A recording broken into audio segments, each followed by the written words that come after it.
ஆத்ம நமஸ்காரம். சீடர் சத்தம் ஒலி. ஆசிரியர் அப்படியானால் அந்த சத்தம் என்றால் என்ன? சீடர் அது சக்தி. ஆசிரியர் சத்தத்தின் வடிவத்தில் இருக்கும் இந்த சக்தியிலிருந்தே இந்த உலக இருப்பு நிலைகள் அனைத்தும் தோன்றுகின்றன. எனவே சப்த வடிவத்தில் இருக்கும் இந்த சக்தி என்ன? அது ஆணா அல்லது பெண்ணா? சீடர் பெண். ஆசிரியர் அப்படியானால் சத்தம் என்றால் என்ன? சீடர் அது பெண்தான். ஆசிரியர் இந்த சத்தத்தை உருவாக்கும் உறுப்பு எது? சீடர் அது நாக்கு. ஆசிரியர் சத்தம் உருவாவதற்கு காரணமான பெண் நாக்கு என்பதால் அதுவே பெண் என்று அழைக்கப்படுகிறது. அந்த சத்தம் சரஸ்வதி என்று அழைக்கப்படுகிறது. எனவே நாக்கிற்கும் சரஸ்வதி என்ற பெயர் வந்தது. பிரம்மமாகிய ஜடத்திலிருந்து உடலிலிருந்து தோன்றிய இந்த நாக்கு பிரம்மாவின் மகளாகிவிட்டது. அதனால்தான் சரஸ்வதி பிரம்மாவின் மகள் என்று கூறப்படுகிறது. சரஸ்வதி பிரம்மாவின் மனைவி என்று கூறப்படுவதற்கு காரணம் பிரம்மா தன் மகள் சரஸ்வதியை வேலை செய்ய வைப்பதால்தான். சீடர் நமக்கும் மகள்கள் இருக்கிறார்கள், நாமும் அவர்களை வேலை செய்ய வைக்கிறோம். அப்படியானால் அவர்கள் நமக்கு மனைவிகளா? ஆசிரியர் நாம் நம் மகள்களை வேலை செய்ய வைக்கும் அதே முறையில் பிரம்மா தன் மகளை வேலை செய்ய வைக்கவில்லை. பிரம்மா தன் மகளுடன் கூடி அவளை வேலை செய்ய வைக்கிறார். இதை இன்னும் தெளிவாக சொல்வதானால் நாம் தூங்கும்போது நம்மால் ஏதேனும் சத்தம் போட முடியுமா அல்லது எதையாவது கேட்க முடியுமா? சீடர் முடியாது. ஆசிரியர் ஏன்? சீடர் ஏனெனில் அந்த நேரத்தில் நான் என்ற உணர்வு இல்லை. ஆசிரியர் அது மட்டுமல்ல, ஒரு கையை மட்டும் அசைத்தால் ஏதேனும் சத்தம் வருமா? சீடர் வராது. ஆசிரியர் நான் தூங்கும்போது நான் என்ற நிலை இருப்பதில்லை. அப்போது நம்மால் எந்த சத்தமும் எழுப்ப முடியாது. நாம் விழித்தெழும்போது நான் என்பது உள்ளே வருகிறது. அந்த நான் என்ற நிலைதான் பிரம்மமாகிய அகங்காரம். அகங்காரமாகிய அந்த பிரம்மா தன்னிடமிருந்து தோன்றிய தன் மகளான நாக்குடன் கூடி சத்தத்தை உண்டாக்கி அதை பேசுவதற்கு பயன்படுத்துகிறார். அதனால்தான் சரஸ்வதி பிரம்மாவின் மனைவி என்று கூறப்படுகிறது. அப்படியானால் சம்யோகம் கூடுதல் என்றால் என்ன? நான் என்பது இல்லாத போது நாக்கால் எந்த சத்தமும் எழுப்ப முடியாது. நான் வரும்போது அது மகளாகிய நாக்குடன் இணைகிறது. இந்த இணைப்பே சம்யோகம் ஆகும். சம்யோகம் என்றால் சொல்லர்த்தமாக அவளுடன் இணைவது என்று பொருள்.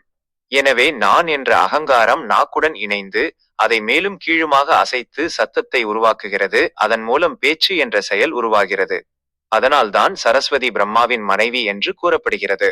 அது தாயாகவும் கூறப்படுகிறது. ஏனென்றால் சத்தம் இல்லை என்றால் நான் என்பது இல்லை.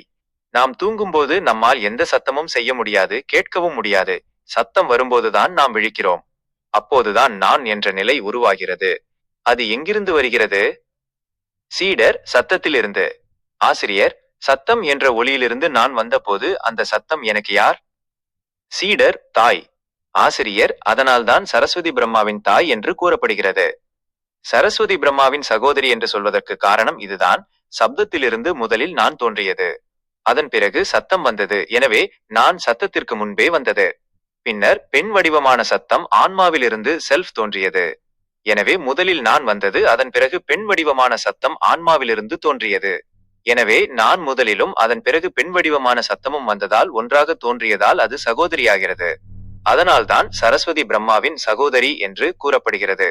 எனவே பிரம்மாவுக்கும் சரஸ்வதிக்கும் இடையிலான உறவு நாம் இப்போது விவாதித்தபடியே உள்ளது.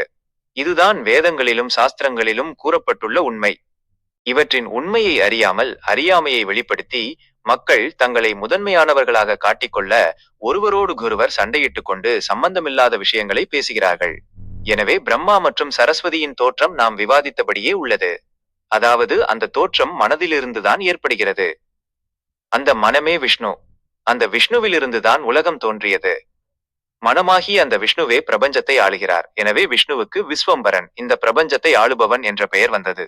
மனமாகிய விஷ்ணு இல்லை என்றால் உலகமே இருக்க முடியாது. ஏனென்றால் ஒருவன் தூங்கும்போது அவனுக்கு உலகம் இல்லை. அவன் விழிக்கும்போது மனமாகிய விஷ்ணு முட்டை அண்டம் வடிவில் வெளிவருகிறார். பின்னர் உலகம் தோன்றுகிறது. எனவே நாம் கேட்கும், பார்க்கும் அல்லது அறியும் அனைத்தும் முட்டை வடிவில் வெளியில் இருக்கும் உயிராற்றலின் பிரதிபலிப்புகளே ஆகும். எனவே ஒரு ராஜா தன் ராஜ்யத்தை ஆள்வது போல பிரபஞ்சத்தின் அதிபதி மனமாகிய விஷ்ணு ஆவார். பிரம்மா, விஷ்ணு, சிவன் போன்ற தத்துவ கருத்துக்களை உருவகப்படுத்தி வரையப்பட்ட சில ஓவியங்களை பார்த்தால் கூட விஷ்ணு அனந்தன் சேஷன் மீது சயனித்திருப்பதையும், கிரீடம் அணிந்து ஆபரணங்களால் அலங்கரிக்கப்பட்டு தும்புரு நாரதர், வீணை நாரதர், கருடன் மற்றும் அவரது தேவியர்கள் மற்றும் பல அரசவையினரால் சூழப்பட்டிருப்பதையும் நீங்கள் காண்பீர்கள். இது அவருடைய அரசதிகாரத்தின் அடையாளமாகும். கிரீடம் ராஜாக்களால் அணியப்படுகிறது. இந்த கிரீடம் விஷ்ணுவின் ரஜோகுணத்தின் அரச குணம் அடையாளமாகும். ஆனால் பொதுவான கருத்தின்படி பிரம்மா தன் ரஜோகுணத்தை கொண்டு படைக்கிறார் என்று கூறப்படுகிறது. ஒரு வகையில் அது சரிதான். ரஜோகுணமான விஷ்ணு என்பது சுக்லமாகிய மனமாகும். இந்த சுக்லத்தின் துணையோடுதான் அகங்காரமாகிய பிரம்மா படைக்கிறார். இது எப்படி என்றால், ராமன் ஒரு கோடரியால் மரத்தை வெட்டினான் என்று சொல்கிறோம். இங்கே கோடரி ஒருபோதும் ராமனாக முடியாது. கோடரி என்பது ஒரு கருவி அல்லது காரணி. அதேபோல் மரமும் மற்றொரு பொருள் அல்லது காரணி. கோடரி என்ற கருவியை கொண்டு ராமன் மரம் என்ற பொருளை வெட்டினான். கோடரி மரம் என்று இரண்டு காரணிகள் இல்லை என்றால் வெட்டுதல் என்ற செயலே நடக்க முடியாது. அதே முறையில் விஷ்ணு எனப்படும் ரஜோகுணமான சுக்லம் ஒரு காரணியாகும். இந்த காரணியை கொண்டுதான் படைப்பு நிகழ்த்தப்படுகிறது. சுக்லம் இல்லை என்றால் படைப்பு இல்லை. உண்மையான படைப்பு அகங்காரமாகிய பிரம்மாவால் நிகழ்த்தப்படுகிறது. அகங்காரம் இல்லை என்றால் எந்த ஒரு பாலின சேர்க்கையும் இருக்க முடியாது. ஆனால் அகங்காரம் மட்டுமிருந்து மனம் இல்லை என்றாலும் பாலின சேர்க்கை இருக்க முடியாது. அகங்காரமாகிய பிரம்மா மனமாகிய சுக்லத்தின் துணையுடன் உடலுறவு கொண்டு படைப்பை கொண்டு வருகிறார். இதன் காரணமாகவே பிரம்மா தன் ரஜோகுணத்தால் படைக்கிறார் என்று கூறப்படுகிறது. எனவே பிரம்மா ரஜோகுணம் அல்ல. அவர் உண்மையில் தமோ குணத்தை சேர்ந்தவர். சிவனுக்கு தமோ குணமும் இல்லை, ரஜோகுணமும் இல்லை. அவர் முற்றிலும் சத்துவ குணம் கொண்டவர். அவர் எந்த அலங்காரமும் இன்றி உடல் முழுவதும் சாம்பல் பூசப்பட்டு அமைதியாகவும் சாந்தமாகவும் தியான நிலையிலும் வரையப்படுகிறார். இது சத்துவ குணத்தை குறிக்கிறது. இந்த சத்துவ குணமே சிவன். இந்த சிவனே ஜீவன், உயிர். இந்த ஜீவன் தான் நம்மை காக்கிறது. விஷ்ணு சத்துவ குணத்தின் உதவியுடன் காக்கிறார் என்று கூறப்படுவதற்கு இதுவே காரணம். மனமாகிய விஷ்ணு நம்மை காக்க வேண்டுமானால் அங்கு ஜீவன், உயிர் இருக்க வேண்டும். ஜீவனின் உதவியோடுதான் மனமாகிய விஷ்ணு காக்கிறார். ஜீவன் இல்லை என்றால் இருப்பு நிலை இல்லை. ரஜோகுணமான மனதிலிருந்து அகங்காரம் என்ற பூதம், உயிர் வடிவம் வெளிவருகிறது. சத்துவ குணத்தின் பண்பான ஜீவன் அந்த பூதத்தை காக்கிறது. இது எப்படி என்றால், ரஜோகுணமான மனதின் உதவியுடன் உடலுறவு கொள்வதன் மூலம் அகங்காரத்தின் வடிவமான இந்த உடல் உருவாக்கப்பட்டது. இந்த உடல் சத்துவ குணமான ஜீவனின் உதவியுடன் மட்டுமே காக்கப்படுகிறது. ரஜோகுணமான சுக்லத்தின் உதவியோடுதான் ஒரு வடிவம் வடிவமைக்கப்படுகிறது. இது குழந்தையின் வடிவில் பொதிந்துள்ள அகங்காரமாகும். அகங்காரத்தின் வடிவமான இந்த குழந்தைதான் பூதம். அந்த குழந்தைக்குள் சத்துவ குணமான ஜீவன் இல்லை என்றால் அது இறந்தே பிறக்கிறது. குழந்தைக்குள் வாயு, சுவாசம் இருக்கும்போதுதான் அதற்கு உயிர் இருக்கிறது என்று சொல்கிறோம். சத்துவ குணமான இந்த உயிரிலிருந்து இதன் வெளிப்பாடு வாயு, சுவாசம் அல்லது சக்தி, ஆற்றல், ரஜோகுணமான மனம் தோன்றுகிறது. இந்த ரஜோகுணம்தான் உயிரின் ஆற்றலான வாயுவின் உதவியுடன் நம் உயிரை தக்க வைக்கிறது. அதனால்தான் விஷ்ணு சத்துவ குணத்தின் உதவியுடன் காப்பவர் என்று அழைக்கப்படுகிறார். சிவன் தமோ குணத்தின் உதவியுடன் சம்ஹார ருத்ரனாக மறுபிறப்பளிக்கும் நெருப்பு பேசப்படுகிறார். வேறு வார்த்தைகளில் கூறுவதானால் சிவன் இந்த தமோ குணத்தின் உதவியுடன் சம்ஹார ருத்திரனாக மாறுகிறார். சிவன் என்பது ஜீவன், உயிர், ஆத்மா, சக்தி, வாயு மற்றும் நமக்குள் இருக்கும் உண்மையான ஒளிரும் ஒளி. ருத்ர என்ற சொல் இந்த நெருப்பு நமக்குள் இருந்து படிப்படியாக எரிந்து சாம்பலாகும் ஒன்று என்ற கருத்தை குறிக்கிறது. இந்த எரிதலுக்கு காரணம் அறியாமை அல்லது தமோ குணம் ஆகும். இந்த அறியாமைதான் அகங்காரம். இந்த அகங்காரத்தின் காரணமாகவே மக்கள் புகழ் அல்லது பெருமையை பெறுவது போன்ற பல்வேறு வகையான ஆசைகள் அல்லது பெருமிதம் போன்ற உணர்வுகளுக்குள் இழுக்கப்படுகிறார்கள். இதன் மூலம் அவர்கள் தங்கள் வாழ்க்கையை வீணடிக்கிறார்கள் என்பதை அவர்கள் சிறிதும் சந்தேகிக்க மாட்டார்கள். இதனால் தான் சிவன் ருத்திரனாக மாறி அழிப்பவர் என்று கூறப்படுகிறது. நம்மை இண்டிவிஜுவலாக கொல்ல ருத்திரனாக வெளியில் வரும் வேறு எந்த சிவனும் இல்லை. முழு கருத்தும் இதுதான். ஜீவன், உயிரின் சுவாசம், நமக்குள் இருக்கும் உண்மையான சக்தி மற்றும் நம் உள் ஒளி ஆகியவை நாம் சிறிதும் உணராமலேயே பல்வேறு ஆசைகள் மற்றும் எண்ணங்களில் தீர்ந்து போகின்றன. மேலும் உலகத்தில் உருவ வழிபாடு உள்ளது. அப்போது தமோ குணம் பிரம்மாவாகவும் ரஜோகுணம் விஷ்ணுவாகவும் சத்துவ குணம் சிவனாகவும் மாறுகின்றன. உலகத்தில் பிரம்மா வழிபடப்படுவதில்லை. விஷ்ணுவும் சிவனுமே வழிபடப்படுகிறார்கள். ரஜோகுணம் பிரம்மா என்றால் நிச்சயமாக பிரம்மா வழிபடப்பட வேண்டும். எனவே உலகத்தில் தமோ குணம் முற்றிலும் வழிபடப்படுவதில்லை. சத்துவ குணமும் ரஜோகுணமும் மட்டுமே வழிபடப்படுகின்றன. ஏனென்றால் ரஜோகுணம் ராஜாவாக இருப்பதால் அது வழிபடப்பட வேண்டும்.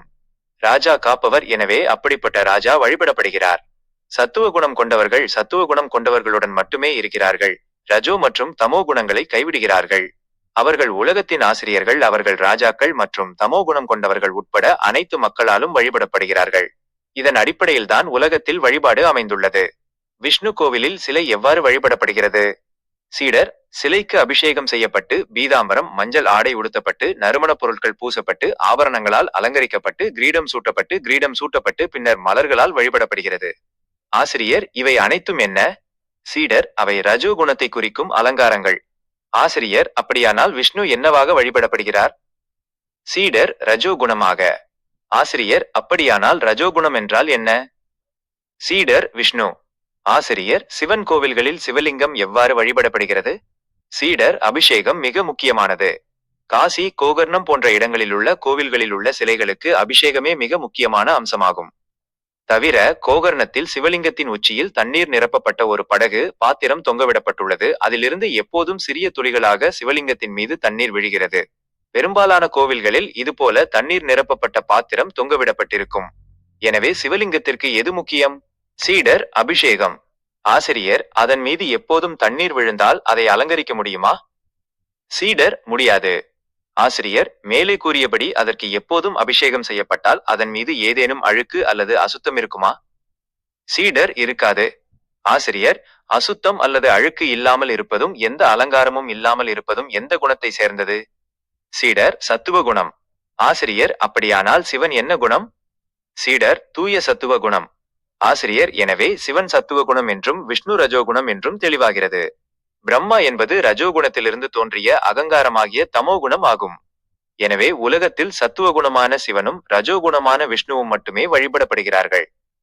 தமோ குணமான பிரம்மா வழிபடப்படுவதில்லை. குணங்கள் என்னவென்று தெரியாமலும் அவற்றை பற்றி எதுவும் சிந்திக்காமலும் சத்துவ குணம் விஷ்ணு என்றும் தமோகுணம் சிவன் என்றும் ரஜோகுணம் பிரம்மா என்றும் மக்கள் நம்புகிறார்கள். ஆனால் உண்மை என்னவென்றால் சத்துவ குணம் என்பது ஜீவன், அதுவே சிவன். ரஜோகுணம் என்பது சத்துவ குணமான ஜீவனிலிருந்து தோன்றிய மனமாகும், அதுவே விஷ்ணு. தமோ குணம் என்பது ரஜோகுணமான மனதிலிருந்து தோன்றிய அகங்காரமாகும், இதுவே பிரம்மா. இவர்களே மும்மூர்த்திகள் ஆவர். மும்மூர்த்திகளாகிய இந்த மூன்று குணங்களும் ஒன்றாக இணைந்து அவற்றின் தோற்றுவாயான ஆகாயத்தில் ஒன்றிணையும் போது ஒருவன் மூன்று குணங்களையும் கடந்து மோட்சத்தை, விடுதலையை அடைகிறான்.